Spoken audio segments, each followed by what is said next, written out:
سارا یروشلم لیا جا چکا، چھینا کن سے گیا؟ عربوں سے۔ عرب واپس لے سکتے ہیں؟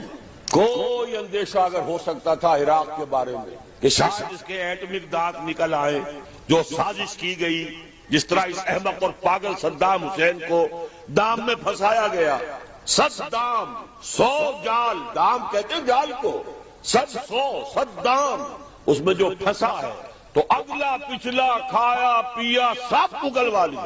اور ہے کون؟ اس کے پاس ایٹمک ہتھیاروں کا ذخیرہ موجود، اور کسی کے وہ ایٹمک دانت بھی نکلنے نہیں دے رہے۔ پاکستان کے اوپر کتنا دباؤ، اور ہمیں نہیں پتا کتنا کچھ دباؤ قبول کیا جا چکا۔ یہ تو سبھی مانتے ہیں، کیپ کر دیا گیا، روک دیا گیا، آگے تو نہیں بڑھ رہا، یہ تو سبھی مانتے ہیں۔ رول بیک بھی ہو گیا یا نہیں کچھ پتہ نہیں، لیکن کسی صورت یہ نہیں تسلیم کریں گے، قبول کریں گے کہ کسی مسلمان ملک کے پاس ایٹم بم آ جائے۔ یہودیوں کے پاس ذخیرہ موجود، سب جانتے ہیں۔ بہرحال یہ جان لیجئے اس علاقے سے امید ہوتی ہے، سندھ اور خراسان حالات بہت خراب ہیں ہمارے، اور حالات بہت خراب ہیں افغانستان کے بھی، لیکن حالات کے بدلتے اللہ تعالیٰ کی مشیت کے تحت دیر نہیں لگا کرتی۔ سیرت نبوی میں مجھے نظر آتا ہے سن 10 میں، 10 نبوی، ہجرت سے 3 سال پہلے، 2.5 سال پہلے، کہیں سے کوئی امید کی کرن نظر نہیں آتی تھی کہ عرب میں اسلامی حکومت قائم ہو جائے گی۔ 10 برس ہو چکے محمد الرسول اللہ کو دعوت دیتے ہوئے، اور ابھی تک بمشکل 125 آدمی ہے، اپنے بل پر، اپنے طاقت پر مکے میں رہ بھی نہیں سکتے۔ کیسے ہو جائے گا؟ کہاں سے ہو جائے گا؟ میں آج پوچھتا ہوں، کوئی شخص بتائے کہیں سے کوئی امید کی کرن اس وقت نظر آتی ہے؟ اس ماحول میں لے جائیے، اگلے 3 سال میں کیا ہو گیا؟ پہلے سال 6، اگلے سال 12، اس سے اگلے سال 72، اور بیعت عقبہ ثانیہ، ہجرت، اور وہاں سے اب حضور کی طرف سے انیشیٹ شروع ہو گیا، انیشیٹو۔ تو ہم نہیں کہہ سکتے اللہ تعالیٰ کی قدرت، اللہ کی مشیت۔ یہ یقین ہے کہ دنیا کے خاتمے سے پہلے نظام خلافت قائم ہوگا، اور تمام دنیا میں ہوگا۔ مڈل ایسٹ کا نقشہ تبدیل کرنا ہے، مڈل ایسٹ کا نقشہ تبدیل، مطلب کیا ہے اس کا؟ مطلب یہ ہے کہ یہاں گریٹر اسرائیل بن رہا ہے، یہ ملکوں کی سرحدیں ختم ہو جائیں گی۔ کیا ہے لبنان اور شام، یہ پہلے ایک ہی ملک ہوتے تھے، بلکہ جارڈن بھی انہی میں شامل تھا۔ بادیہ تو شام ہے، یہ شام کا صحرا، یہ سارا فلسطین، اسرائیل، لبنان اور جارڈن اور سیریا، یہ سب ایک ملک تھے، گریٹر سیریا۔ یہ تو پچھلی جو صدی کی پہلی جنگ عظیم تھی، اس کے بعد بندر بانٹ کی گئی، یہ مختلف ممالک بنا دیے گئے، یہ انگریزوں کا، یہ فرانسیسیوں کا، یہ فلاں کا، یہ فلاں کا۔ بہرحال اب انہوں نے بنانا ہے یہ ساری لکیریں ہٹا کر پورا عراق، اس پر تو قبضہ ہو ہی گیا تقریباً، جب جو ہے امریکہ نے ختم کیا تھا صدام کی حکومت کو اور فتح حاصل ہوئی تھی، شیرون نے صاف کر دیا تھا ان قریب عراق پر ہمارا قبضہ ہوگا، اور اس سے پہلے وہ کہتے تھے ہمارا گریٹر اسرائیل جو ہے دریائے فرات تک ہوگا، لیکن اب انہوں نے کہا نہیں، یہ تو دریائے دجلہ تک جائے گا، ٹائگرس تک، ناٹ یوفریٹس بٹ ٹائگرس، تاکہ عراق کا جتنا بھی علاقہ زرخیز ہے، دوآبا ہے نا، ایک دریائے فرات آ رہا ہے اور دوسرا دریا جو ہے دریائے دجلہ آ رہا ہے، اس کے درمیان جو دوآبا ہے انتہائی زرخیز سارا ہمارے پاس۔ تو سوچنے کی بات یہ ہے کہ کیا نوع انسانی کی آخری تقدیر یہی ہے؟ نہیں، ایسا نہیں۔ آج میں اس منفی پہلو کے بجائے آپ کے سامنے مثبت پہلو، صرف اس فرق کے ساتھ کہ ابھی ذرا دور ہے، ابھی اس کے لیے قربانیاں دینی ہوں، ابھی اس کے لیے محنتیں کرنی ہوں، ابھی اللہ تعالیٰ کی سزا جو ہے اس میں اور سختی اور شدت آئے گی۔ میں چاہتا ہوں کہ جو کچھ مجھے نظر آ رہا ہے وہ آپ کو دکھاؤں، مجھے اقبال نے کہا دیکھا ہے جو کچھ میں نے اوروں کو بھی دکھلا دے۔ یہ ظاہر بات ہے کہ ایک انسان جو ہے جو غور کرتا ہے، سوچتا ہے، اور جیسے کہ اقبال نے کہا تھا سرما ہے میری آنکھ کا خاک مدینہ او نجف، میں نے ذرا اس میں ترمیم کی ہے، آپ کے علم میں ہوگا کہ سرما ہے میری آنکھ کا خاک حجاز و حول قدس، مدینہ اور نجف تو ایک ہی شے ہے۔ حضرت علی اور حضور کے مابین کیا فرق ہے؟ حضور نے خود فرمایا انا مدینۃ العلم وعلی بابها، وہ تو ایک شے ہے، لہذا مدینہ اور نجف جو ہے اس کو دو جگہ کرنا ٹھیک نہیں ہے۔ ہاں، حجاز جہاں قرآن نازل ہوا، اور حول قدس جہاں سینکڑوں انبیاء دفن ہیں، الذی بارکنا حولہ لنریہ من آیاتنا، جو اولڈ ٹیسٹمنٹ ہے، جو نیو ٹیسٹمنٹ ہے، بائبل ہے، اس کا تعلق کس سے ہے؟ حول قدس سے۔ تو ان دونوں کے ذریعے سے جو باتیں میں نے دیکھی ہیں میں آپ کو دکھانا چاہتا ہوں۔ بہت سے لوگ کہتے ہیں یہ بہت دور کی کوڑی لاتے ہیں، میں کیا کروں؟ میں تو جو دیکھوں گا وہی دکھاؤں گا، جو مجھے نظر آ رہا ہے وہی آپ کو سجھاؤں گا۔ بہرحال یہ ہے کہ پوری دنیا میں بالآخر اسلام کا غلبہ ہوگا، عالمی سطح پر خلافت علی منہاج النبوت قائم ہو کر رہے گی اور پوری دنیا میں امن و امان ہوگا، خوشحالی ہوگی۔ بڑی طویل حدیث ایک موجود ہے کہ اس کے بعد یہ ہوگا، جنگ ختم ہو جائے گی، خونریزی ختم ہو جائے گی، امن و امان ہوگا، خوشحالی اتنی ہوگی کہ زمین اپنے سارے خزانے اگل دے گی، آسمان اپنی ساری برکتیں نازل کر دے گا۔ یہ دور آنا ہے عالمی غلبہ اسلام اور اللہ کے دین کا غلبہ اور خلافت علی منہاج النبوت کا قیام۔ اب اگلی بات، لیکن ظاہر بات ہے یہ کام کہیں ایک جگہ سے شروع ہوگا، ایک دم تو عالمی غلبہ پوری دنیا پر نہیں آ جائے گا۔ اس بات کو یہیں پر روکیے، اب اس بحث آگے چلے گی ہماری۔ اب آئیے جو دوسرا حصہ تھا، کیا عالمی امت مسلمہ کی تقدیر یہی ہے کہ ذلت و مسکنت ان پر مسلط ہے؟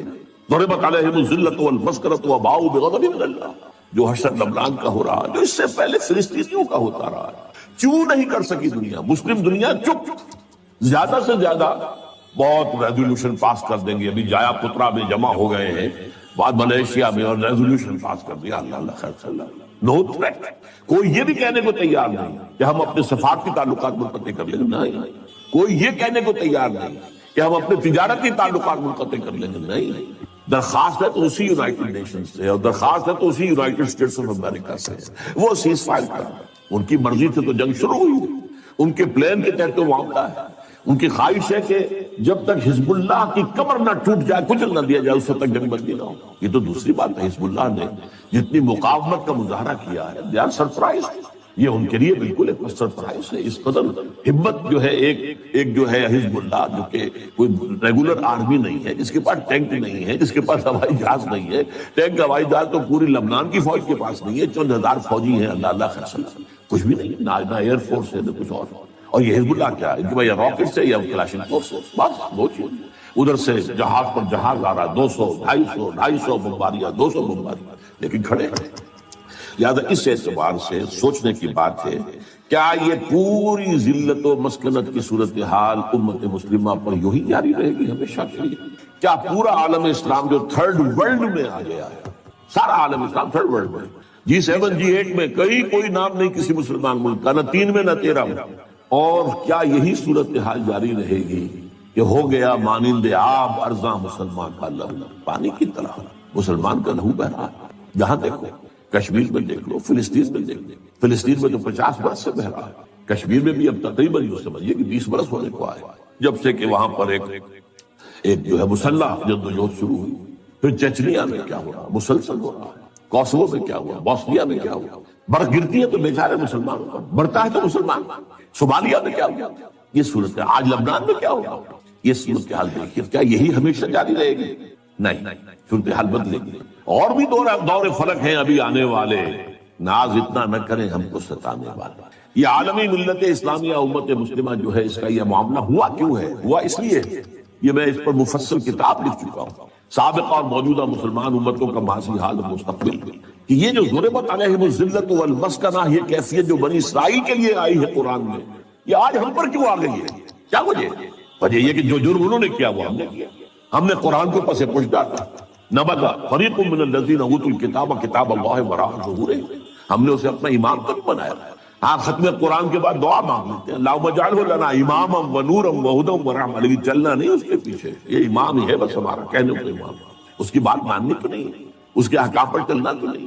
تو اس لیے ہوا کہ ہم آج پوری دنیا میں ایک ملک بھی ایسا نہیں دکھا سکتے جس کے بارے میں ہم پورے اطمینان کے ساتھ دنیا کو یہ کہہ کر دعوت دے سکے کہ come and see with your own eyes, this is Islam۔ یہ ہے اسلام کی رحمت للعالمینی، یہ ہے محمد رسول اللہ صلی اللہ علیہ وسلم کی رحمت للعالمینی۔ پورے عالم کے لیے یہ نظام مبنی بر عدل و انصاف، مبنی بر عدل، سماجی عدل، سوشل جسٹس کا نظام جو ہے وہ اللہ نے دیا ہے۔ آؤ اپنی آنکھوں سے دیکھ لو، اس کے برکات کا مظاہرہ کر لو، مظاہرہ تمہارے سامنے۔ وہ کتاب جو ہے وہ پڑھنے کے قابل ہے، نہ پڑھیو آپ نے ضرور پڑھیں، کیونکہ یہ سارے اتنے حال ہوتے ہیں۔ وجہ کیا ہے؟ یہ کیوں مسلمانوں ہی کا خون بہ رہا ہے؟ ہم تو اللہ کا نام تو لیتے ہیں کم سے کم۔ ہم اگر 120 کروڑ دنیا میں ہیں تو ان میں سے 20 کروڑ تو ایسے ہوں گے جو اللہ کا نام لیتے ہو مسجدوں میں جا کر، 20 کروڑ نہ ہو، 20 ملین تو ہوں گے جو 5 وقتہ نمازی ہوں۔ یہ کفار، یہ تثلیث کے قائل، یہ ملحدین، یہ خدا کے منکر، آج قوت ہے تو ان کے پاس، دبدبہ ہے تو ان کا، دنیاوی مسائل ہیں تو اس پر قبضہ ان کا کیوں ہے؟ کیا وجہ ہے؟ دو ہی امکانات ہیں، یا تو اللہ ظالم ہے محض اللہ ثم محض اللہ، اور یا اللہ لاچار ہے، کچھ کر نہیں سکتا، میں کیا کروں؟ میں نہیں کر سکتا۔ مانیں گے آپ دونوں بات؟ نہیں مان سکتے۔ پھر کیا جواب ہے اس کا؟ بڑا پیارا شعر اقبال کا، تو قادر و عادل ہے مگر تیرے جہاں میں ہے تلخ بہت بندے مزدور کے اوقات۔ اے اللہ تو قادر ہے علی کل شیء اور تو عادل ہے، عادل کرنا۔ پھر بھی یہ کیا ہو رہا ہے دنیا میں؟ مزدور کا خون پسینہ نکال کر سرمایہ دار جو ہے اس کے خون سے کشید کی ہوئی سرخ شراب پیتا ہے شام کو بیٹھ کر۔ یہ کیا ہے؟ خواجہ از خون رگے مزدور سازد لال ناب، از جفائے دہ خدایاں کشت دہقانہ خراب۔ ان جاگیرداروں وڈیروں کے ظلم سے جو کاشتکار ہے، جو ہاری ہے، اس کی تو کھیتی برباد۔ یہ کیا ہو رہا ہے؟ کیا تو ظالم ہے؟ کیا تو لاچار ہے؟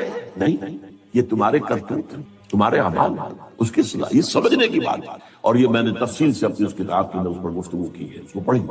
اور اس کا علاج اب کیا ہے؟ کم سے کم کسی ایک ملک میں، سائزیبل ملک ہو، یہ نہیں چھوٹا سا جزیرہ ہو کوئی برونائی کی طرح کا، نہیں، کم سے کم ایک سائزیبل ملک میں اسلام کا مکمل نظام عدل اجتماعی قائم کر کے دنیا کو دکھا دیا جائے، یہ گویا کہ اتمام حجت ہو جائے گا۔ دیکھ لو نمونہ، ابھی تو کیا ہوتا ہے، ہم اسلام کے محاسن بیان کرتے ہیں، اسلام کی یہ خطوط ہے، دکھاؤ کہ دنیا میں ہے، نہیں بھائی وہ تو 1400 برس پہلے جانا پڑے گا دیکھنے کے لیے، تو کون سنے گا آپ کی بات؟ دکھاؤ کہیں، نافذ کرو کہیں، مثال پیش کرو کہیں۔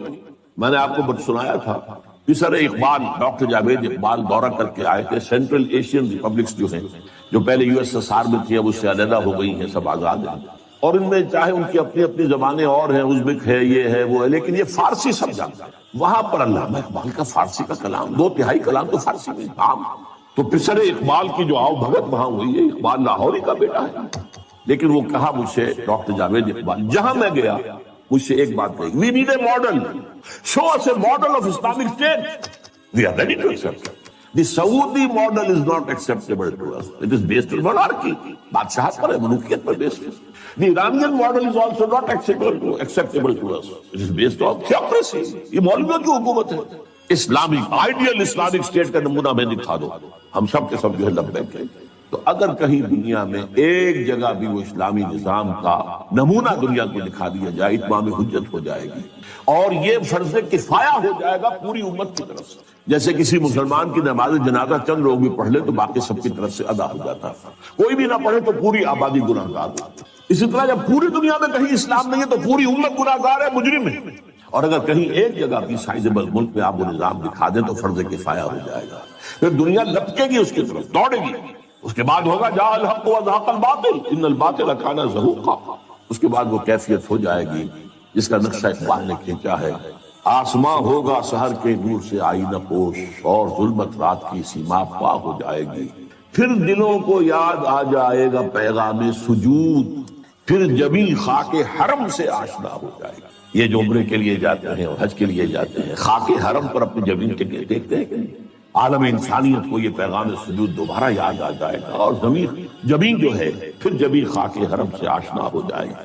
آنکھ جو کچھ دیکھتی ہے لب پہ آ سکتا نہیں، محو حیرت ہو کہ دنیا کیا سے کیا ہو جائے گی، اور کیا ہو جائے گی۔ آخری شعر اس نظم کا ہے، شب گریزاں ہوگی آخر جلوہ خورشید سے، اور یہ چمن معمور ہوگا نغمہ توحید سے، لا الہ الا اللہ ان الحکم الا للہ۔ یہ پورے اس روئے ارضی کے اوپر ہو کر رہے گا، لیکن اس کا طریقہ کیا ہے؟ طریقہ وہی ہے، پہلے کسی ایک ملک میں کر دو پھر وہ گلوبلائز ہو جائے گا۔ آج کی دنیا گلوبلائزیشن کی طرف تو خود ہی جا رہی ہے، یا باطل گلوبلائز ہو رہا ہے یا حق گلوبلائز ہوگا۔ اب دنیا جو ہے وہ محدود جو ہے سرحدوں میں رہنے والا مسئلہ ختم ہو چکا ہے، نیشن سٹیٹ کا تصور اب جو ہے ختم ہو چکا، معدوم ہو چکا ہے، یہ لکیریں رہ جائیں گی، ملٹی نیشنلز کی حکومت ہوگی، اور جو بھی ہوں گی گلوبلائزیشن کے بعد آپ کو معلوم ہے، اور کہتے بھی ہیں، صحیح کہتے ہیں کہ دنیا جو ہے وہ گلوبل ولیج بن چکی۔ اچھا یہ سب ہو کر رہے گا۔ اب میں 2 حدیثیں آپ کو سناتا ہوں، پہلے بھی بہت دفعہ سنائی۔ حضرت ثوبان نبی اکرم صلی اللہ علیہ وسلم کے ایک غلام تھے جنہیں آپ نے آزاد کر دیا تھا، مولا کہلاتے ہیں، ثوبان مولا رسول اللہ صلی اللہ علیہ وسلم۔ ان کی روایت ہے یہ، اور یہ مسلم شریف میں، کہ میں نے حضور کو فرماتے سنا، ان اللہ یرفع ان اللہ زوالی الارض، اللہ نے میرے لیے پوری زمین کو طے کر دیا، لپیٹ دیا، فرائض و مشارقہ و مغاربہا، تو میں نے اس کے سارے مشرق دیکھ لیے، سارے مغرب دیکھ لیے۔ وَإِنَّ أُمَّتِي سَيَبْلُغُ مُلْكُهَا مَا ذُوِيَ لِي مِنْهَا، سن رکھو میری امت کی حکومت ان تمام علاقوں پر قائم ہو کر رہے گی جو زمین کو لپیٹ کر دکھا دیا جائے گا. یہ ہونا ہو کر رہے گا. یہ صادق والمصدوق ان کا فرمان ہے، یہ پیشن گوئی ہے محمد رسول اللہ صلی اللہ علیہ وسلم، ہو کر رہے گا. اسی طریقے سے دوسری حدیث ہے مسند احمد ابن حنبل کی، حضرت مقداد بن الاسود، میں صرف ترجمہ آپ کو سنا رہا ہوں. زمین پر نہ کوئی اینٹ گارے کا بنا گھر رہے گا، نہ کوئی کمبل رہے گا، کمبلوں کا بنا ہوا خیمہ رہے گا جس میں کہ اللہ کلمہ اسلام کو داخل نہ کرے.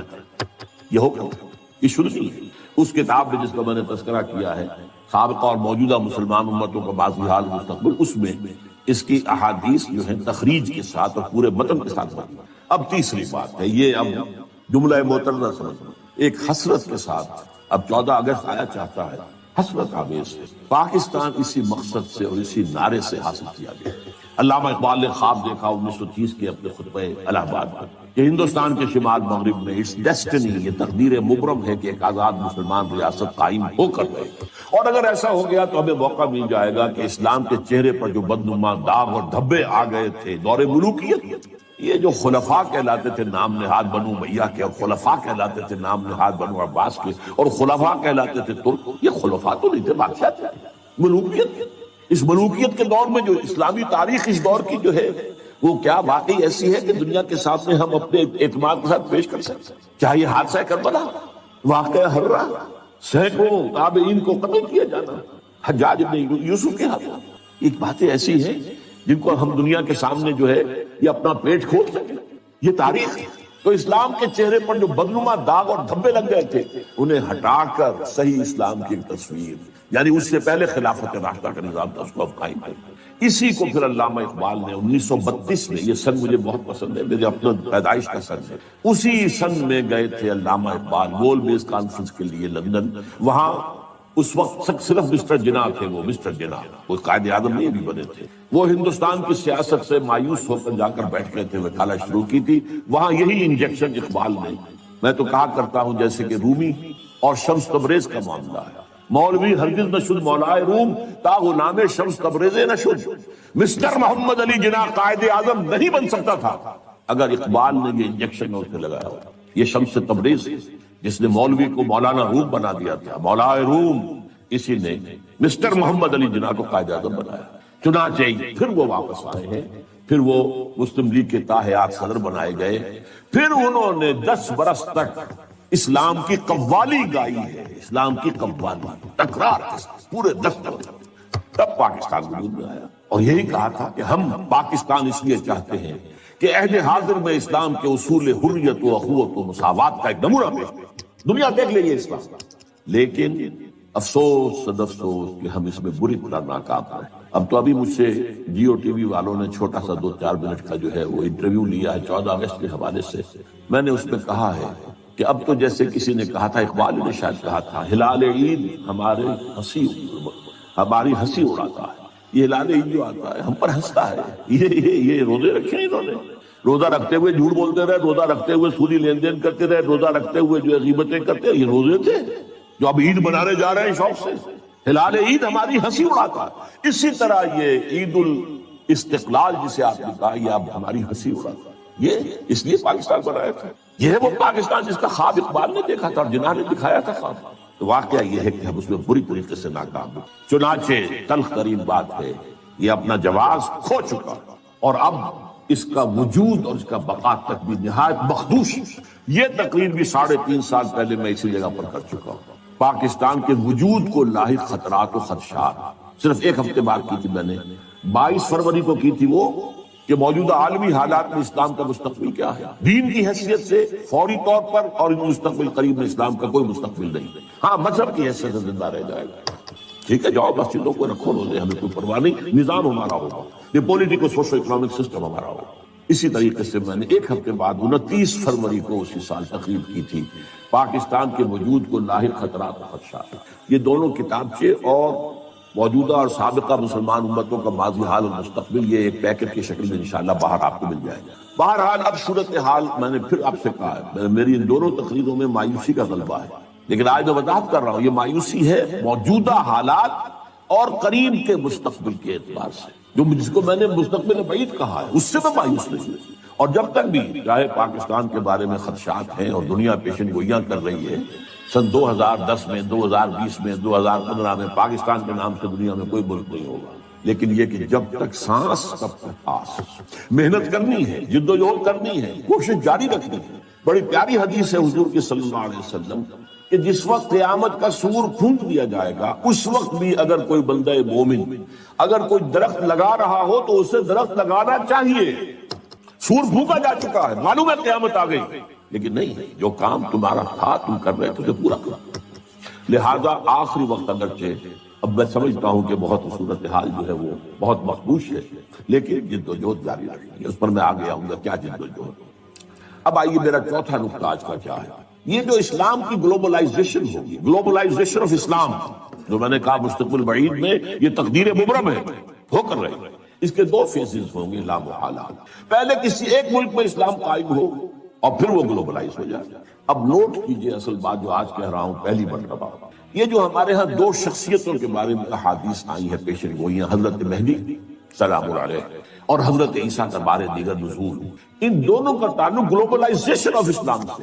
اس سے پہلے کسی نہ کسی ملک میں اسلام پہلے قائم ہو چکا ہوگا، طریق نبوی پر، جد و جہد سے، عمل سے، کوشش سے، انقلابی جد و جہد سے، ریولیوشنری اسٹرگل سے، جان ساریوں سے قربانیاں دے کر اسلام پہلے کہیں قائم ہو چکا ہوگا۔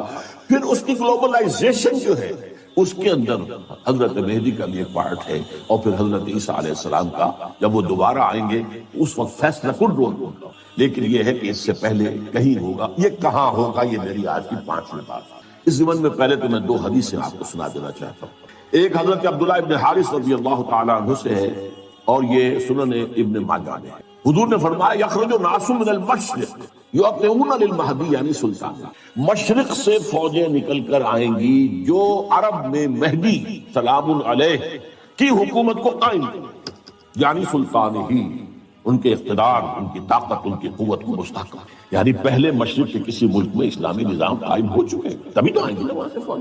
یخرج الناس من المشرق یعطون للمہدی یعنی سلطان۔ اور دوسری حدیث جو ہے اس کے راوی حضرت ابو ہریرہ ہے رضی اللہ تعالی عنہ، اور یہ جامع ترمذی کی روایت ہے۔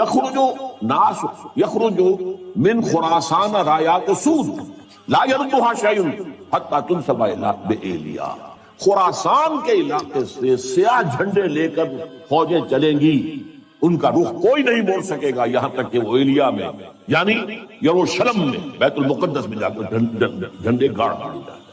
ان دو حدیثوں کے اعتبار سے نوٹ کیجئے، ایک حدیث میں خراسان کا لفظ ہے، یہ خراسان بزرگ کہلاتا ہے، اصل نوٹ کر لیجئے۔ میں نے ایک مرتبہ جو آئے تھے یہاں چارج افیئرز جو ہیں ایران کے، ان سے پوچھا خراسان کس ملک کا نام، ان کا ہمارے ہاں ایک صوبہ ہے خراسان، نہیں خراسان، ان کا خراسان بزرگ، وہ جو اولڈ گریٹر خراسان تھا اس میں افغانستان پورا، ایران کا ایک حصہ جو اب بھی خراسان کہلاتا ہے، ایک صوبہ شمال مشرقی صوبہ ہے۔ اور یہ جو ابھی ریاستیں آزاد ہوئی ہیں یو ایس ایس آر کی تحلیل کے بعد، اور ایک کنڈا اس کا پاکستان میں بھی ہے، پاکستان کے جو شمالی علاقے ہیں، بالا کنڈ کی جو پہاڑی ہے اس سے آگے لے کر چترال تک، یہ بھی در حقیقت یوں سمجھیے، بلکہ میں نے ایک دفعہ اس کی مثال دی، جیسے بڑا کڑھایا ہوتا ہے، اس کے ادھر بھی کوئی کنڈا ہے، ادھر بھی کنڈا، ادھر سے پکڑیں گے ادھر سے پکڑیں گے، تو خراسان جو ہے اس کڑھائے کے مانند تھا، جس میں کہ سارا افغانستان سوائے کے چھوٹے سے جنوبی حصے کے جسے سیستان کہتے تھے اس وقت، باقی پورا افغانستان، اور یہ جو ریاستیں ہیں ازبکستان وغیرہ اور کرغزستان وغیرہ، اور پھر یہ کہ ایک کنڈا ایران میں، موجودہ ایران میں، اور ایک کنڈا پاکستان۔ اور دوسری حدیث میں مشرق کا لفظ ہے۔ اب ذرا تجزیہ کیجئے کہ مشرق میں نمبر ایک، عرب کے مشرق میں نمبر ایک ایران ہے، نمبر دو افغانستان یا خراسان کے لیے، نمبر تین پاکستان، نمبر چار بھارت، بھارت میں مشرق ہے۔ اب اس کا تجزیہ کیجئے۔ جہاں تک ایران کا تعلق ہے، اگرچہ اس وقت تک تو صورت یہ ہے کہ ماننا پڑتا ہے کہ اگر کچھ ہمت، کچھ جرأت کا مظاہرہ کیا ہے تو صرف اہل تشیع نے کیا ہے۔ سنی مرے ہوئے ہیں، سنی بری طریقے سے سن ہو چکے ہیں، سنیوں کو یہ سبق پڑھا دیا گیا ہے، حاکم فاسق ہو، فاجر ہو، اطاعت کرنی ہے بس، الا یہ کہ کفر کا حکم دے، اسے کیا پڑھی ہے کفر کا حکم دے گا، وہ خود کفر کرے گا، کرے محل کے اندر جو چاہے کرے، تم نے اطاعت کرنی۔ سارے بادشاہ بیٹھے ہوئے، کسی کا بال بھی کا نہیں ہوا، ایرانیوں نے اٹھا کے شہنشاہ کو پھینکا، بگایا وہاں سے، اور اسے جو ہے امریکہ تک نے پناہ دینے سے انکار کر دیا. یہ حال کیا انہوں نے دکھائی ہے نا کہ ہمت ضرورت. اس وقت بھی ایک ہی ملک ہے جو ڈٹ کر بات کر رہا ہے اسرائیل کے خلاف، واحد ملک مسلمان. اس اعتبار سے تو واقعہ یہ ہے کہ ایران کی بڑی اہمیت ہے. لیکن میں افسوس کے ساتھ کہہ رہا ہوں ایران کے ساتھ دو ڈرا بیکس ایسے ہیں. ایک تو اس کے اندر نسلی برتری کا احساس بہت ہے، عربوں کو وہ حقیقت، اور نمبر دو یہ کہ مذہبی تنگ نظری جو ہے، مولویانہ جعفریت جو ہے وہ ان کے رگوں کے اندر سرایت کی، تو براڈر آؤٹ لک نہیں آئی. اس لیے میرے نزدیک ایران کا رول فوری طور پر کوئی نہیں ہوگا. البتہ یہ ہو سکتا ہے کہ گلوبلائزیشن کا جب مرحلہ آئے گا اسلام کا، اس وقت حضرت مہدی سلام علیہ کا ظہور ہو چکا ہوگا، تو شاید اس مرحلے پر ایران کا اللہ تعالیٰ. اب باقی تینوں ملکوں پہ آئیے، افغانستان یا خراسان، پاکستان، بھارت. ایک عجیب تاریخی حقیقت کی طرف توجہ دلا رہا ہوں. تاریخ میں بہت سے ایسے دور گزرے ہیں ہندوستان کی عظمت کے جس میں یہ تینوں ملک ایک، وہ اشوکا کا دور ہو، وکرمادیت کا دور ہو، وہ چندر گپت موریہ کا دور ہو. آپ کو معلوم ہے بدھزم جو ہے اس کا سب سے بڑا مرکز تو افغانستان تھا. سب سے بڑا بت جو ہے وہ تو بامیان میں تھا جسے گرایا ہے طالبان میں. بدھا کا سب سے بڑا مجسمہ وہاں تھا. یہ سارا در حقیقت جو تہذیب، گندھارا تہذیب، یہ گندھار کیا ہے؟ گندھارا تہذیب جو ہے تو بدھ مت تہذیب تھی. تو یہ تقریباً ایک ملک رہے، پھر پٹھانوں کے دور میں ایک رہے، پھر مغلوں کے دور میں ایک رہے. اور یاد میں اب تاریخی بات یاد دلا رہا ہوں، کوسی جن نے کہا تھا یہ 1971 میں جب یہ بنگلہ دیش کا ہمارا فال ہوا ہے، اس کی تجویز تھی کہ ایک حکومت قائم کی جانی چاہیے، the United States of the great Indian peninsula. اس میں افغانستان، پاکستان، بھارت، بنگلہ دیش میں شامل ہے. بہرحال یہ چیزیں میں نے، اور اب جو کچھ ہو رہا ہے ظاہر بات ہے کہ جب ہمیں دیکھ لیا کہ کمزور ہو رہے ہیں، ان کے پاؤں تو لڑکھڑا ہی رہے، یہ تو خاتمے کے قریبی ہیں، تبھی تو امید ہو رہی ہے انہیں کہ کوئی کنفیڈریشن ہو جائے. اڈوانی صاحب نے کھل کر کہا، آج سے پہلے تو کسی نے نہیں کہا تھا، ابھی ہمارے پاؤں جمے ہوئے تھے زمین میں، اب وہ لڑکھڑا رہے ہیں. بہرحال اس اعتبار سے ہم نہیں کہہ سکتے کہ یہ تینوں ملک جو ہیں ان میں سے اللہ تعالیٰ ظاہر بات ہے کہ پہلے تو ہمیں سب سے زیادہ توقع دی پاکستان سے تھی. پاکستان اسی لیے بنایا گیا تھا، اس میں فیل ہے، اٹ ہیز ٹو بی ایڈمٹڈ. ہم اپنا وجہ جواز کھو چکے، نظام دیت ختم ہو چکا. اب یہ ہے کہ امریکہ کی آپ جب تک اس کی اسٹریٹجی کے مطابق چلتے رہیں گے وہ آپ کو باقی رکھے گا، ورنہ یہ ہے کہ وہ ختم کر دے. اور اگر ذرا سے بھی کوشش آپ نے کی کہ چائنا کی طرف لپکیں، اور جو کنٹینمنٹ آف چائنا کا حصار امریکہ بنانا چاہ رہا ہے جس میں لیڈنگ رول اس نے دینا ہے بھارت کو، اور اس میں افغانستان بھی نتھی ہو چکا ہے. بھارت اور افغانستان کے درمیان تو تقریباً کانفیڈریشن قائم ہو چکی ہے، اور افغانستان ہمیشہ سے بھارت کا جو جھولی چک رہا. یہ تو طالبان کے زمانے میں معاملہ بدلا تھا، یا یہ جو اینٹی رشین جو جہاد وہاں ہوا تھا اس میں معاملہ بدلا تھا. ورنہ آپ کے دین میں یہ ہوگا یا ہونا چاہیے کہ جب پاکستان وجود میں آیا ہے تو یونائٹڈ نیشنز کی ممبرشپ کی قرارداد جب پیش کی گئی کہ پاکستان کو بھی یونائٹڈ نیشنز کا UNO کا ممبر بنا لیا جائے، تو ایک ہی ملک دنیا میں تھا جس نے مخالفت کی، اور وہ افغانستان تھا. آج اسی کی روح دوبارہ کرزئی کی شکل میں آپ کے سر پر سوار بیٹھی ہوئی. بہرحال یہ صورتحال جو ہے پاکستان کے بارے میں اگر پاکستان نے کوشش کی تو پھر یہ کرنچ آئے گا ادھر سے بھی اور ادھر سے. اور امریکہ کسی نہ کسی صورت میں ہماری ایٹمک جو ہے نیوٹرلائز کر کے صلاحیت کو کس شکل میں کرے گا یہ نہیں کہہ سکتا. 100 طریقے ان کے پاس ہمارا سارا نظام ہی جام کر سکتے، لیکن ڈو اٹ. عراق کا جو پہلی مرتبہ جنگ ہوئی تھی سارا ان کا جو الیکٹرانک سسٹم کا جام کر دیا. کیا کرے گا؟ نہ رائڈر کام کر رہا ہے، نہ کچھ اور کام کر رہا ہے، نہ کمیونیکیشن. کیسے لڑائے گا؟ بہرحال یا ایک شکل یہ بھی ہے، اگر جو عوامی تحریک قاضی حسین احمد صاحب چلانے کی کوشش کر رہے ہیں، اگر یہ مومنٹم پکڑ گئی تو کیا ہوگا؟ کیوس میں کیا ہوگا؟ یا کوئی نیا مارشل لا، اور یا پھر پاکستان کا خاتمہ. یہ تو اب انسٹیبل ہو گیا معاملہ، اور یہ بڑا اسٹریٹجک ریجن ہے.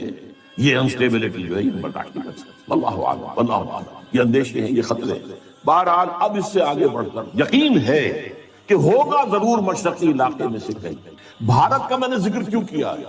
بھارت تو ایک غیر مسلمان ملک ہے، غیر مسلم ملک ہے، لیکن 18 کروڑ مسلمان وہاں رہتا ہے. پاکستان کی آبادی سے زیادہ مسلمان بھارت کے اندر، اور بھارت کا عام مسلمان پاکستان کے عام مسلمان سے زیادہ مذہبی ہے. یہ نوٹ کر لیں. اس لیے بھی کہ ان کے لیے مشکلات بہت ہیں. ہم نے عیاشیاں کی، امریکہ نے ہمیں گھی کے ڈبے دیے، ہمیں گندم دی، ہمیں یہ کیا، ہمیں وہ کیا، ہمیں تیل دیا، ہمیں سیبر جیٹ دے دیے، ہمیں پیٹنٹ ٹینکس دے دیے. ہم نے عیش کی، اپنی خودی کو بیچا، امریکہ کے پاس گروی رکھا اور عیش کیے، قرضے پر قرضے لیے. اور ہمارے ہاں جو ہے ایک طبقہ پیدا ہو گیا دنیا کے امیر ترین لوگوں میں، دنیا کے امیر ترین جنرلوں کے اندر ہمارے نام آ گیا. اور یہ کیا عظیم محل جو بنے ہیں، یہ ڈیفنس سوسائٹیز جو ہیں وہ چاہے وہ کراچی کی ہو، لاہور کی ہو، کہیں اور کی، یہ پیسہ کہاں سے آیا؟ قرضوں کا پیسہ جو کہ وہاں سے غبن ہوا اور وہی واپس جا کر امریکہ کے سوئٹزرلینڈ کے بینکوں کے اندر ڈپازٹ بھی ہو گیا۔ یہ سارا معاملہ ہمارا ہوا ہے۔ لیکن جیسا کہ میں نے عرض کیا، ایک اعتبار سے اب میں اس وقت گریٹر انڈیا کی بات کر رہا ہوں، پاکستان جمع بھارت جمع بنگلہ دیش، اس کا جو خاص رول تاریخ میں رہا ہے وہ میں نے کئی دفعہ بیان کیا، اس وقت صرف گنواؤں گا۔ سلسلہ مجددین جو ختم نبوت کے بعد سب سے بڑا سلسلہ ہے رشد و ہدایت کا، 1000 برس تک عالم عرب میں رہا، 11ویں صدی سے ہندوستان میں آ گیا۔ مجدد الفسانی کہاں؟ سرحد میں دفن ہے، ایسٹ پنجاب۔ 12ویں صدی کے مجدد شاہ ولی اللہ کہاں دفن ہے؟ دلی میں دفن ہے۔ 13ویں صدی کے مجدد شہید ہوئے بالا کوٹ میں۔ 14ویں صدی کے مجدد دفن ہے دیوبند میں۔ مجددین کا سلسلہ آیا۔ نمبر 2، جب سازشیں ہو رہی تھی خلافت کو ختم کرنے کے لیے تو تحریک خلافت چلی صرف ہندوستان میں، اور اتنے شور سے چلی کہ ہندو شریک ہو گئے۔ گاندھی کہاں خلافت شریک معجزہ ہے۔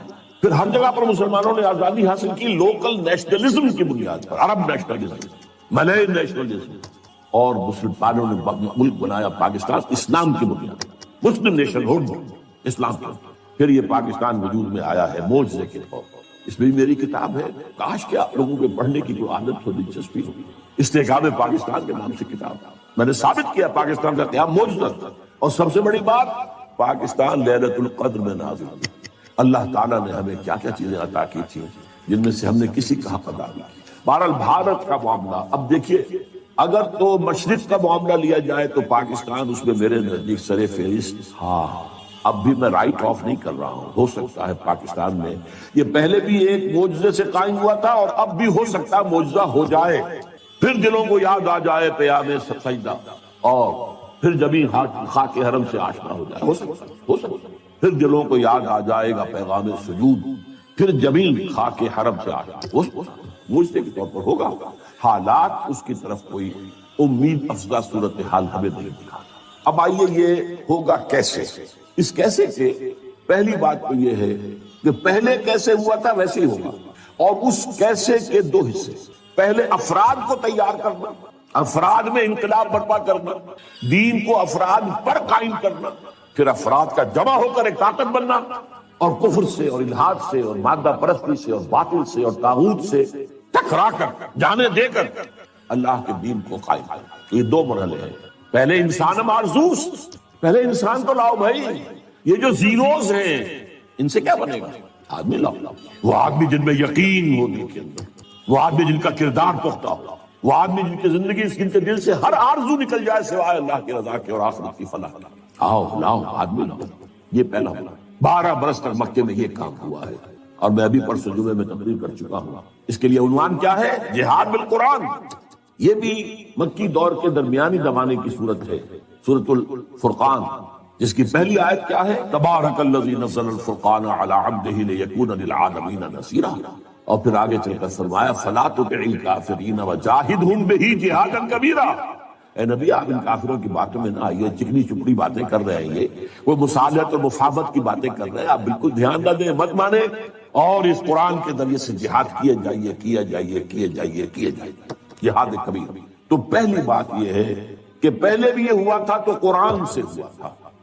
دوسرا مرحلہ افراد کی تیاری کے بعد، وہ میں آج میرے بحث نہیں لاؤں گا، اس کے لیے میری کتاب جو ہے منہج انقلاب نبوی کا مطالعہ کیجیے، اللہ آپ کو ہمت دے، توفیق دے، یا اس کے خلاصے کے طور پر انقلاب، رسول انقلاب کا طریقہ انقلاب ہے، ورنہ بات بہت لمبی ہو جائے۔ پہلے ہے انسانوں کا بدلنا، انسانوں کو بدلنا، اور وہ قرآن کے ذریعے سے بدلنا۔ اتر کر ہرا سے سوئے قوم آیا اور ایک نسخہ کیمیا ساتھ لایا۔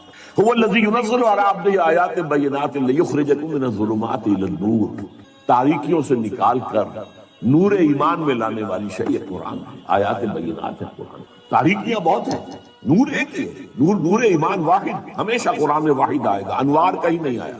ظلمات میں شمار ہے، الحاد کی ظلمت ہے، مادہ پرستی کی ظلمت ہے، شرک کی ظلمت ہے، انکار آخرت کی ظلمت ہے، یہ ظلمتیں تو بے شمار ہیں۔ فرائیڈزم ہے اور ڈارونزم ہے اور مارکسزم ہے، یہ سب ظلمتیں ہیں۔ ان تمام ظلمتوں سے نکال کر نور ایمان کی طرف لانے والا قرآن۔ غالب ہوئے تھے مسلمان تو اسی کی بدولت، اور گرے ہیں تو اسی کو پیٹ دکھا۔ وہ زمانے میں معزز تھے مسلمان ہو کر اور تم خوار ہوئے تاریک قرآن ہو کر۔ میں جب 5ویں جماعت کا طالب علم تھا تب میں نے یہ شعر پڑھا تھا، اس وقت سے میرے ذہن کی کسی سب سے نچلی سطح پر یہ کندھا ہو گیا تھا، جیسے پتھر میں کوئی چیز جو ہے کندھا ہوتا ہے۔ میری پوری زندگی جو ہے اس کے بعد جو بھی خدمت قرآن میں گزری ہے، میں سمجھتا ہوں اس میں اس شعر کا جو میرے تحت الشعور کی گہری سطح کے اندر جو ہے ثبت ہو گیا تھا اس کا اثر۔ اس کو پھر فارسی میں جو کہا اقبال نے، خواب از محجوری قرآن شدی، شکوہ سنجے گردش دوران شدی، اے تو شبنم بر زمین افتندئی، در بغل داری کتاب زندئی۔ اے امت مسلمہ تو خار ہوئی ہے وہی ضربت علیہم الذلۃ والمسکنہ، قرآن مجید کو چھوڑنے کی وجہ سے تو ذلیل و رسوا ہوئی ہے۔ خار اج محجور یہ قرآن شدی، اور گردش دوران کا شکوہ کرتے ہو خام خواہ، اور اب بھی تمہارے پاس کتاب زندہ موجود ہے۔ اے تو شبنم بر زمین افتندئی، اے وہ قوم، اے وہ امت جو سب شبنم کی طرح زمین پر پڑی ہوئی ہے اور لوگ اسے اپنے پاؤں تلے رونگ رہے ہیں، ننگے پاؤں چل رہے ہیں گھاس پر، تاکہ شبنم سے ان کے پاؤں جو ہے وہ نم ہو، شبنم کے موتیوں کو توڑ رہے ہیں وہ اپنے پاؤں سے۔ اے تو شبنم بر زمین افتندئی، در بغل داری کتاب زندئی۔ تو عروج پر، بام عروج پر پہنچایا عربوں کو قرآن نے۔ زوال کیوں ہوا امت کا؟ قرآن کو چھوڑ کر۔ اب اس کو سمجھیے، اس کا تجزیہ کیجئے۔ ہم یہ بھی کہہ سکتے ہیں کہ ہمارا زوال ہوا ضعف ایمان کے باعث، اور ضعف ایمان کا سبب قرآن سے دوری، اس لیے کہ ایمان حقیقی قلبی یقین والا ایمان، اس کا منبع اور سرچشمہ صرف اور صرف قرآن۔ اچھا ایسا ہوا کیوں؟ یہ جو باتیں اب میں آپ کو بتا رہا ہوں یہ میری ایک اور کتاب کے مباحث ہے، دعوت رجوع القرآن کا منظر اور پس منظر۔ وہ تو میں آج یہاں چاہتا تھا کہ یہاں پہ لایا جائے تاکہ آپ لوگ اس کتاب کو فوری طور پر خرید لیں، لیکن یہ ہے کہ معلوم ہوا کہ ہمارے ہاں آؤٹ آف سٹاک ہے، اس وقت وہ کتاب ہے نہیں، مجھے افسوس ہوا۔ بہرحال قرآن سے دوری کیوں ہوئی؟ اس کے دو سبب تھے جو اس کے آغاز میں۔ پہلا نیچرل تھا، جب وہ تحریک تھی، جد و جہد تھی، ابھی جہاد جاری تھا، تو زیادہ ضرورت ایمان کی تھی، یقین کی۔ جب اسلام ایک ریاست بن گیا، اب زیادہ اہمیت قانون کی ہو۔ اب اسلام بنیاد ہے، ریاست کا شہری کون ہے؟ مسلمان۔ ایمان تو دل کی ایک شے ہے نا، چھپی ہوئی شے ہے، وہ نہ گنتی میں آئے نہ تول میں آئے۔ ایمان پر سے توجہ ہٹی، اسلام پر جم گئی، قرآن پر سے توجہ ہٹی اور فقہ اور حدیث پر جم گئی۔ قانون شریعت کے اصل منبع، اگرچہ پہلے تو ایسے ہے کہ سب سے پہلی سورس قرآن ہے، یہ قرآن کا تو بہت تھوڑا سا حصہ ہے کہ جو فقہی مباحث پر مشتمل ہے۔ ساری آیتیں جمع کرنے قرآن کی جن کا تعلق قانون شریعت سے ہو تو ایک پارہ بنے گا بہت۔ باقی اصل جو شریعت کے منبع ہے وہ تو حدیث ہے، پھر اس پر قیاس ہے، غور و فکر ہے، اجتہاد ہے، سوچ بچار ہے۔ یہ تو توجہ جو ہے ہٹ گئی، شفٹ آف ایمفیسس، ایمان سے ہٹ کر اسلام پر، قرآن سے ہٹ کر حدیث اور فقہ۔ اور دوسرا ایک منفی پہلو، جب ملوکیت آ گئی، سرمایہ داری آ گئی، لوگوں نے یہ سمجھا، سرمایہ داروں نے، بادشاہوں نے، یہ قرآن بند ہی رہے تو بہتر، ورنہ اس میں لوگوں کو ہماری شکلیں نظر آ جائیں گے۔ یہ ابو لہب کا کردار ہم نے جو اپنایا ہوا ہے، الذی جمع مالا وعددہ یحسب ان مالہ اخلدہ، یہ جو قرآن کنڈیم کرتا ہے، جو ملوکیت کو ختم کرتا ہے، اگر یہ عام ہو، لوگوں کی توجہ اس پر مرکوز ہو، تو لوگ تو پھر ہمارے طرف ہو جائیں گے، غریبانوں پر ہمارے ہاتھ آ جائیں گے۔ تو بن ہی رہے تو اچھا بھائی پڑھ کر صرف ثواب لے لیا کرو بس۔ اور آج ہماری ایک بہت بڑی تحریک ہے تبلیغی جماعت جو اسی کی داعی ہے، قرآن کا ترجمہ مت کرو، وہ علماء کریں گے جو 14 سال کی تعلیم حاصل کریں گے، وہ کریں گے، تمہارا کام نہیں ہے۔ تم صرف قرآن پڑھ کر، یا پھر ٹھیک ہے 14 سال کی تعلیم حاصل کرو، ورنہ فتویٰ لینا ان سے لے لو، باقی تمہیں قرآن سے کیا سروکار ہے، گمراہ ہو جاؤ گے۔ یہ فلسفہ باقاعدہ عام۔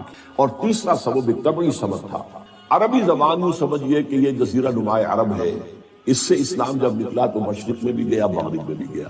شمال میں زیادہ نہیں ہوئی پیش قدمی، اس لیے کہ کوہ قاف آ گیا، کوکیشین ماؤنٹینز جو ہے وہ رکاوٹ بن گئے۔ لیکن مشرق عراق سے ہو کر ایران، ایران سے پھر خراسان، ادھر شام سے ہو کر پھر سیرائے سینا سے گزر کر پھر یہ مصر ہے اور لیبیا ہے اور یہ ہے اور وہ ہے اٹلانٹک تک۔ اب ایک بڑا باریک فرق ہے، اس میں ذرا غور کریں۔ عربی زبان مشرق کی طرف نہیں جا سکی، اسلام تو گیا، عربی زبان نہیں گئی، اس لیے کہ پرشین لینگویج بہت مضبوط زبان تھی، پرشین کلچر بہت مضبوط کلچر تھا، عربی اس کو ڈسپلیس نہیں کر سکی، ریپلیس نہیں کر سکی۔ چنانچہ ان تمام علاقوں کے اندر سرکاری زبان فارسی رہی ہے۔ ہمارے ہاں مغلوں کی زبان فارسی، اس سے پہلے جو خاندان غلامہ اور خاندان جو بھی تھے، لودھی تھے، خلجی تھے، فلاں تھے، سب فارسی، سرکاری زبان فارسی، عربی کا سروکاری نہیں۔ یہ خاص طور پر ہمارے مشرقی ممالک کی محرومی کا سبب بنا۔ مغرب میں ثقافتی اعتبار سے خلا تھا، خلا کو عربی نے پر کر لیا، پورا شمالی افریقہ عرب ہے، عرب بولتے ہیں، اس حقیقت کو ذہن میں رکھیے تو ہمارا خاص طور پر، اور جو ہمارا اس وقت کا موضوع ہے مشرقی ممالک، جو مشرقی ممالک تھے وہ عربی سے محروم رہے. یہاں عربی زبان صرف علماء، اور وہ بھی عربی زبان میں قرآن سے اتنا ان کو دلچسپی نہیں تھی جتنی فقہ سے اور حدیث، بلکہ حدیث سے بھی بہت فقہ تھا. اب ایک اور تاریخی جو ہے ذرا جائزہ لے لیجیے. دیکھیے بر عظیم پاک و ہند میں پہلے اسلام آیا تھا سن 92-93 ہجری میں، 712-713 عیسوی، محمد بن قاسم کی زیر قیادت. یہ خالص عربی اسلام تھا. ابھی نہ فقہ تھی، نہ حنفی، نہ مالکی، نہ شافعی، کچھ نہیں تھا، نہ معتزلی تھے، نہ کچھ اور تھے. یہ سب ایک عرب اسلام تھا، اس میں عجم کا کوئی دخل نہیں. لیکن یہ بہت شارٹ لیوڈ رہا. پھر جو اسلام یہاں آیا ہے شمال مغربی دروں سے، ذرا خیبر سے اور ذرا گومل سے اور ذرا ٹوچی سے، یہ جو اسلام آیا ہے 300 برس بعد آیا ہے. اس اسلام میں دو چیزیں پیوست تھیں. حنفیت کٹر، حنفیت ہی اسلام میں ہوا، باقی گویا اسلام کی، اور تصوف جس کے اندر کے وحدت الوجودی، بلکہ یہاں تک کہ عوامی سطح پر ہم اس کی تصورات. پاک ہندوستان کی تقدیر بنا ہے وہ عربی زبان صرف علماء یا پھر فقہ. فقہ جو ہے قاضی بھی ہوتے تھے، چاہے مسلمانوں کی حکومت کے نظام اسلامی نہیں تھا، سیاسی قانون تو اسلامی نافذ تھا، شریعت نافذ، تو قاضی چاہیے تھے، مجسٹریٹس، مفتی چاہیے تھے، لیگل ایکسپرٹس، خطیب چاہیے تھے. یہ سب فقہ پڑھتے. اور قرآن سے جو دوری رہی اور حدیث سے جو دوری رہی، یہ کہیں جا کر وہ 11ویں 12ویں صدی میں جا کر قرآن اور حدیث کی طرف رجوع ہوا ہے. ہندوستان حدیث کی طرف پہلے رجوع ہوا ہے. شیخ عبدالحق محدث دہلوی رحمۃ اللہ علیہ، جو 11ویں صدی کیا بلکہ ثانی کے مجدد شیخ احمد سرہندی کے ہم عصر ہیں، انہوں نے حدیث کا پودا لگایا ہے اس سرزمین ہند. 12ویں صدی میں شاہ ولی اللہ دہلوی آئے ہیں، انہوں نے قرآن کو کھولا. کس طرح؟ فارسی ترجمہ کیا. اس سے پہلے ترجمہ کرنا حرام سمجھا جاتا تھا، گناہ سمجھا جاتا تھا، جرم سمجھا جاتا تھا. اور شاہ ولی اللہ کے خلاف بھی عوامی ایجوکیشن ہوئی ہے مولویوں کے ذریعے سے. مار دو اس کو، ترجمہ کرتا ہے. اور 2 افغانی، انہیں ولایتی کہتے تھے اس زمانے میں، ولایت تھا نا، دوسرا ملک تھا. 2 ولایتی بلا لیے گئے تھے. فتح پوری کی مسجد میں عصر کے بعد درس حدیث دیا کرتے تھے، وہاں سے نکلے ہیں تو کھڑے ہوئے تھے وہ 2 پٹھان، 2 افغان قتل کرنے کے لیے. لیکن کچھ روب ایسا پڑا ان پر شاہ صاحب کی نورانیت کا یا شخصیت کا کہ وہ قتل نہیں کر سکتے، ورنہ قتل کر دیں. بہرحال حدیث کا. اور پھر دوسرے انہوں نے الفاظ الکبیر کتاب لی، جسے عام آدمی کے لیے بھی فہم قرآن کی کوشش کرنا ممکن ہے. پھر ان کے 3 بیٹے، 4 میں سے 3 بیٹوں نے قرآن کے ترجمے کیے اردو میں. شاہ صاحب نے تو فارسی میں کیا، جو اس وقت کی آفیشیل لینگویج تھی، جو آج کی انگریزی تھی، گویا کہ انگریزی دور کی انگریزی اور مسلمان دور کی فارسی. اسی لیے تو وہ آپ کے ہاں کہاوت ہے نا، پڑھے فارسی اور بیچے تیل، دیکھو رے قسمت کے کھیل. فارسی پڑھ کے تو اسے سرکاری عہدیدار ہونا چاہیے، یہ تیل کیوں بیچ رہا؟ اور یہی حال ہمارا بعد میں ہوا انگریزی. اس اعتبار سے شاہ عبدالعزیز نے ترجمہ بھی کیا، تفسیر بھی لکھی، تفسیر عزیز اردو. شاہ عبد القادر نے ترجمہ کیا باب محاورہ، شاہ رفیع الدین نے کیا لفظ. اور یہ سب کیا ہوا ہے 19ویں صدی کے شروع. 19ویں صدی کا درمیانی حصہ جو تھا وہ تحریک مجاہدین سید احمد بریلوی اور شاہ اسماعیل شہید کی جدوجہد اس میں گزرا، اور یا پھر جس کو کہا جاتا تھا غدر، پہلی جنگ آزادی. لیکن 19ویں صدی کے آخر میں سر سید احمد خان نے تفسیر لکھی، 15 پارے کی تفسیر ان کی اب بھی لکھی ہے، اور اس میں الہاد ٹھوک ٹھوک کر بھر دیا. اس میں معجزات کا انکار ہے، اس میں فرشتوں کے وجود کا انکار ہے، اس میں جنات کے علیحدہ وجود کا انکار. یعنی جو بھی نیوٹونین سائنس کی گرفت میں آنے والی چیزیں نہیں ہیں، کیسے ہو سکتا ہے کہ سمندر پھٹ جائے؟ یہ کیا مولویوں نے بتا رکھا ہے؟ نہیں، یہ تو مد و جزر کا معاملہ تھا. سمندر جزر پر تھا تو حضرت موسیٰ نکل گئے، اور جب فرعون آیا تو وہ مد کے اوپر آ گیا، بس فرق ہو گیا. یہ ساری توجیحات. فرشتے کوئی نہیں، فرشتے فورسز آف دی نیچر کا نام. اب ظاہر بات ہے سر سید جو ہے وہ ہندوستان میں مسلمانوں کا قومی رہنما بن کر ابھر رہا تھا، اور اس میں کوئی شک نہیں. قومی اعتبار سے بہت مخلص تھا، بہت خیرخواہ تھا، اس میں کوئی شک نہیں. دینی اعتبار سے سخت گمراہ تھا. اس کی تفسیر نے جو گمراہی پھیلانی شروع کی ہے، تب علماء کو ہوش آئی ہے. پھر جو تفسیریں یہاں لکھی گئی ہیں ہندوستان میں اور ترجمے ہوئے ہیں، اس کی کوئی نظیر آپ کو نہ تو پوری مسلم تاریخ میں ملے گی، نہ کنٹمپریری مسلم ورلڈ میں ملے گی. اتنی تفسیر. شیخ الہند نے ترجمہ کیا، محمود حسن دیوبندی اردو میں ترجمہ کیا، اس پر حواشی مکمل کیے شبیر عثمانی شیخ الاسلام. اسی طرح بریلویوں کے امام جو ہیں امام احمد رضا خان، انہوں نے ترجمہ کیا، اس پر حواشی لکھے مفتی نعیم مراد آبادی. اہل حدیث نے لکھی، مولانا صلاح اللہ امرتسری نے لکھی، مختلف جو مذہبی تھے انہوں نے بھی تفسیریں لکھی. مولانا اشرف علی تھانوی نے لکھی، ان کے شاگردوں کو سمجھ لیجیے 3 تفسیریں انہوں نے لکھی. مولانا عبد الماجد دریابادی نے لکھی، مولانا مفتی محمد شفیع صاحب نے معارف القرآن لکھی، مفتی ادریس کانلوی صاحب نے، مولانا ادریس کانلوی نے لکھی، تفسیروں کا سلسلہ۔ پھر دوسری طرف جو سر سید کے پیروکار تھے ان میں قادیانی صاحب نے آئے، انہوں نے تفسیریں لکھی۔ بشیر الدین محمود نے 2 تفسیریں لکھی، تفسیر کبیر، تفسیر صغیر۔ محمود احمد، بشیر الدین محمود احمد۔ مولوی محمد علی کی تفسیر جو تھی انگریزی کی، وہ بہت مقبول ہوئی، اس لیے کہ اس وقت تک انگریزی میں کوئی ترجمہ اور تفسیر تھی نہیں، اور جدید جو طبقہ پیدا ہو رہا تھا جو مسلمانوں کا انگریزی پڑھ کر انہیں ظاہر بات ہے کہ ضرورت تھی انگریزی۔ اسی طرح علامہ مشرقی سائنٹیفک قسم کی جو توجیحات انہوں نے کی۔ لیکن یہ میں نے کہا ایک تو رائٹسٹ، ایک لیفٹسٹ علماء، یہ رائٹسٹ دیوبندی، بریلوی، اہل حدیث، یہ سر سید کے جو چیلے تھے وہ علامہ مشرقی ہوں یا قادیانی ہوں یا یہ کہ پرویزی ہوں، اہل قرآن ہوں، یہ دوسری طرف۔ درمیان میں 3 شاخیں تھیں۔ ایک شاخ تھی ابو الکلام آزاد، ابو الاعلیٰ مودودی۔ ابو الکلام کی تفسیر نے آگے تہلکہ مچا دیا تھا، اگرچہ وہ پوری نہیں ہے اور تفسیر بھی نہیں ہے، ترجمہ ہے زیادہ تر، کچھ حواشی۔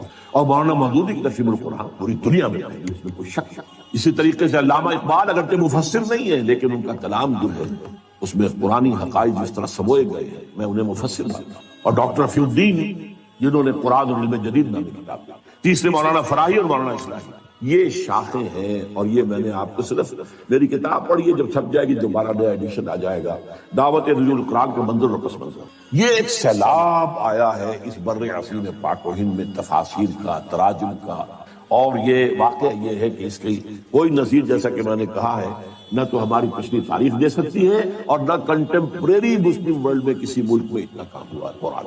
اب اللہ کے فضل سے ہم آگے بڑھ رہے ہیں۔ تحریک رجوع الی القرآن ایک تحریک کی شکل میں، اس کی توفیق اللہ نے اپنے ایک بہت ہی حقیر اور ناچیز بندے کو دی ہے۔ میں نے اس کام کا بیڑا اٹھایا۔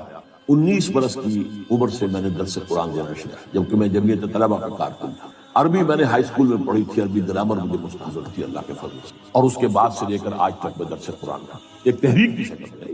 یہ کوئی روایتی درس نہیں ہے، میں کوئی عالم دین نہیں ہوں روایتی، میں مفسر نہیں ہوں معاذ اللہ، مجھ سے لوگوں نے کہا تفسیر کو نہیں لکھنا، میرا اس کی حیثیت ہی نہیں۔ میں قرآن کا داعی ہوں، مبلغ ہوں، قرآن کا خادم ہوں، قرآن کا پیغام اور قرآن کی حکمت، ان دونوں کو میں عام کر رہا ہوں۔ لیکن تفسیر لکھنا جو ہے یہ ایک بہت بڑی ذمہ داری کا کام ہے، میں اس کا اہل نہیں ہوں۔ ایک صاحب نے ایک زمانے میں بہت زور لگایا تھا، آپ ایک ترجمہ لکھ، جس زمانے میں الہدا کا ڈنکا بج رہا تھا اس ملک میں، سن 81-82 کی بات کر رہا ہوں، الہدا پروگرام میرا پاکستان ٹیلی ویژن کا، تو ایک صاحب نے سوچا کہ ان کے نام سے کوئی ترجمہ بازار میں آ گیا تو بہت بک جائے گا، میرے پیچھے پڑے گئے۔ اب فوت ہو گئے، افضل نام تھا، کیا آپ میں نے کہا بھائی میں نہیں کر سکتا یہ کام، میں اس کا اہل نہیں ہوں، آپ ترجمہ لکھ، 4-6 تفسیریں ترجمے سامنے رکھ کے آپ لکھ لیجیے بس۔ میں نے کہا نہیں، خدا کے لیے نہیں، تو میرا کوئی دعویٰ مفسر ہونے کا نہیں، میرا کوئی دعویٰ مترجم ہونے کا نہیں، ترجموں میں بھی میں مدد لیتا ہوں اسے تراجم سے، اس میں ہے فائدہ۔ اگرچہ عربی زبان کا اس نے کچھ فہم اللہ نے شدبویت دی۔ بہرحال یہ تحریک رجوع القرآن جو ہے یہ ایک فضل عظیم ہوا ہے اس حقیر سے بندے پر، اس نے اس کو تحریک کی شکل کی۔ اچھا، اس میں جو ہے دیکھیے جو چیزیں لڑیاں میں نے گنوائی ہیں، رائٹ، لیفٹ، سینٹر، ان میں سے 4 کو الحمدللہ الحمدللہ الحمدللہ اللہ کا فضل ہے، اس نے میری ذات میں جمع کر دیا۔ اس کو میں نے تفصیل سے بیان کیا ہے اپنی اسی کتاب میں۔ جیسے ایک حوض کے اندر 4 نالیوں سے پانی آ رہا ہے، ایک نالی ابوین، ابو الاعلیٰ، ابو الکلام، اسلام کا تحریکی انداز، قرآن کی تحریکی تفسیر وہ ان کے، دوسری ہی این، فراہی، اصلاحی، قرآن کا نظم، قرآن کا ربط، قرآن کا فقہی استدلال، یہ ان کا موضوع۔ تیسری ڈاکٹرین، اقبال اور رفیع الدین، قرآن اور علم جدید، فلسفہ جدید، فلسفہ قدیم، ان سب کے حوالے سے قرآن کی تفسیر کو اقبال ہے۔ اور شیخین، میرے 2 شیخ ہیں، شیخ الہند جنہیں میں 14ویں صدی ہجری کا مجدد اعظم سمجھتا ہوں، محمود حسن دیوبندی، جن کا ترجمہ اور پہلے 5 پاروں کے حواشی بھی ان کے اپنے لکھے ہوئے، تفسیر عثمانی کہلاتی ہے، اس لیے کہ باقی 25 پاروں کے حواشی جو ہیں وہ شیخ الاسلام، پاکستان کے واحد شیخ الاسلام ہیں، اور شاید اسی لیے ہے کہ میں شیخین کہہ سکوں۔ میرے 2 شیخین ہیں، 2 ابوین ہیں، 2 دکترین ہیں، 2 ہی ہیں۔ ان 4 نالیوں سے، 4 پائپ سے میری حوضی کے اندر پانی، اس پر اضافہ جو ہے یہ کہ اللہ نے مجھے منطقی ذہن کیا تھا، میں نے منطق پڑھی کبھی تھی، اور میری تعلیم میں سائنس کا بیک گراؤنڈ شامل ہو گیا، ان سب سے اصوبی ہوا پھر اب دیکھیے گن لیجیے، صرف وقت نہیں ہے میرے پاس، تیزی سے ختم ہو رہا ہے۔ عوامی درس قرآن جس کا ذکر کیا شیخ الہند نے 1920 میں، وہ اللہ نے ہمارے ذریعے سے کروایا۔ 500 700 درس قرآن کے اندر اتوار کی صبح کے لوگ جمع ہوتے ہیں۔ انجمن ہائے خدام القرآن، لاہور، کراچی، ملتان، جنگ، فیصل آباد، انجمن ہائے خدام القرآن، قرآن اکیڈمیز، لاہور، کراچی، ملتان، فیصل آباد، جنگ، قرآنی تربیت گاہیں، ایک مہینے کی، 7 دن کی، 20 دن کی، 2 ہفتے کی تربیت گاہیں، کبھی کوئٹہ میں ہو رہی ہے، کبھی اسلام آباد میں ہو رہی ہے، کبھی کراچی میں ہو رہی ہے تربیت گاہ۔ پھر تراویح کے ساتھ ترجمہ قرآن، یہ طرز خاص ہے، ایجاد میری، اس کا تصور نہیں کیا جا سکتا تھا کہ 5 گھنٹے، 5.5، اور شروع میں نے جب کیا نا 6 گھنٹے لگتے تھے جبکہ تراویح ختم ہوتی تھی اور عشاء کی۔ پھر فیلوشپ اسکیم شروع کی، پھر 1 ایئر کورس شروع کیا، پڑھے لکھے لوگ جو ہے MSc ہیں، BSc ہیں، یہ ہیں، PhD ہیں، ڈاکٹر ہیں، انجینئر ہیں، یہ آئیں اور 1 سال لگائیں، یا اب ہم نے اسے 9 مہینے کا کیا ہوا ہے، اور یہاں عربی پڑھے، قرآن پڑھے، الحمدللہ اس سے بھی اب بے شمار لوگ نکل چکے ہیں۔ پھر یہ ہے کہ ایک بڑی ٹیم اب تیار ہو چکی ہے جو اعلیٰ تعلیم یافتہ لوگ ہیں، ایسے نہیں ہیں، انجینئر ہیں، ڈاکٹرز ہیں، MAs ہیں، MSCs ہیں، PhDs ہیں، وہ اب درس قرآن دے رہے ہیں۔ گئے دن کے تنہا تھا میں انجمن میں، یہاں اب میرے راز کا اور بھی ٹی وی کا پروگرام 15 مہینے تک، ویسے تو یہ کہ پروگرام میرا وہ تقریباً 3 سال تک چلا ہے، رمضان میں چلا، پھر وہ بھی ہوا، لیکن پھر 15 مہینے الخدا۔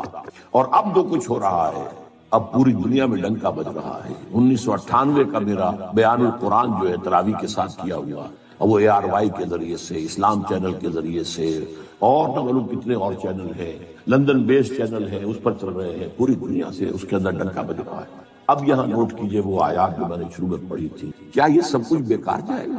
کیا اس کا کوئی نتیجہ نکلے گا؟ نہیں۔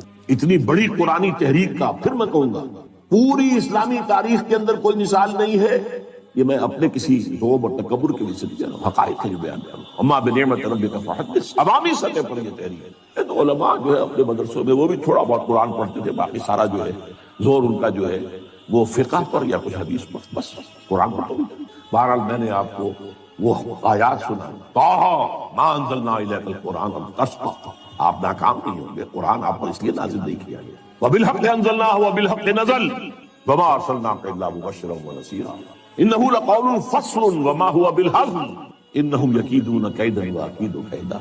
اور حدیث نبوی، ان اللہ یرفع بہذا الکتاب اقواما ویضع بہ آخرین۔ اب اس جو بھی جد و جہد یہاں ہوئی ہے اللہ کے فضل و کرم سے، اس کا ایک تو خاکم بدہن منفی نتیجہ نکلنے کا اندیشہ ہے پاکستان کے۔ جتنے بڑے پیمانے پر یہ دعوت رجوع القرآن اس ملک میں چلی ہے، اور پھر بھی یہاں عوام کے اندر کوئی اسلامی تحریک برپا نہیں، عوام کا رخ نہیں ہوا۔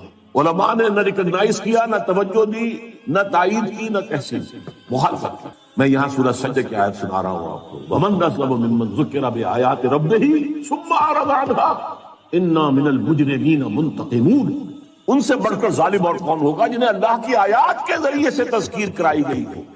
میں نے وعظ نہیں کہے ہیں، میں نے آیات الہی کا درس دیا ہے، میں نے آیات الہی کے ذریعے سے فذکر بالقرآن من یخاف وعید۔ تو ان سے بڑھ کر ظالم کون ہوگا جنہیں اللہ کی آیات، ان کے رب کی آیات کے ذریعے سے تذکیر کرائی گئی ہو، پھر بھی ثم اعرض عنہا، پھر بھی ان سے اعراض کیا ہو، اور بڑے سخت الفاظ ہیں، انا من المجرمین منتقمون، ہم ایسے مجرموں سے تو انتقام لے کر رہیں گے۔ اللہ ہمیں اپنے پناہ میں رکھ لے، ہمیں معاف کر۔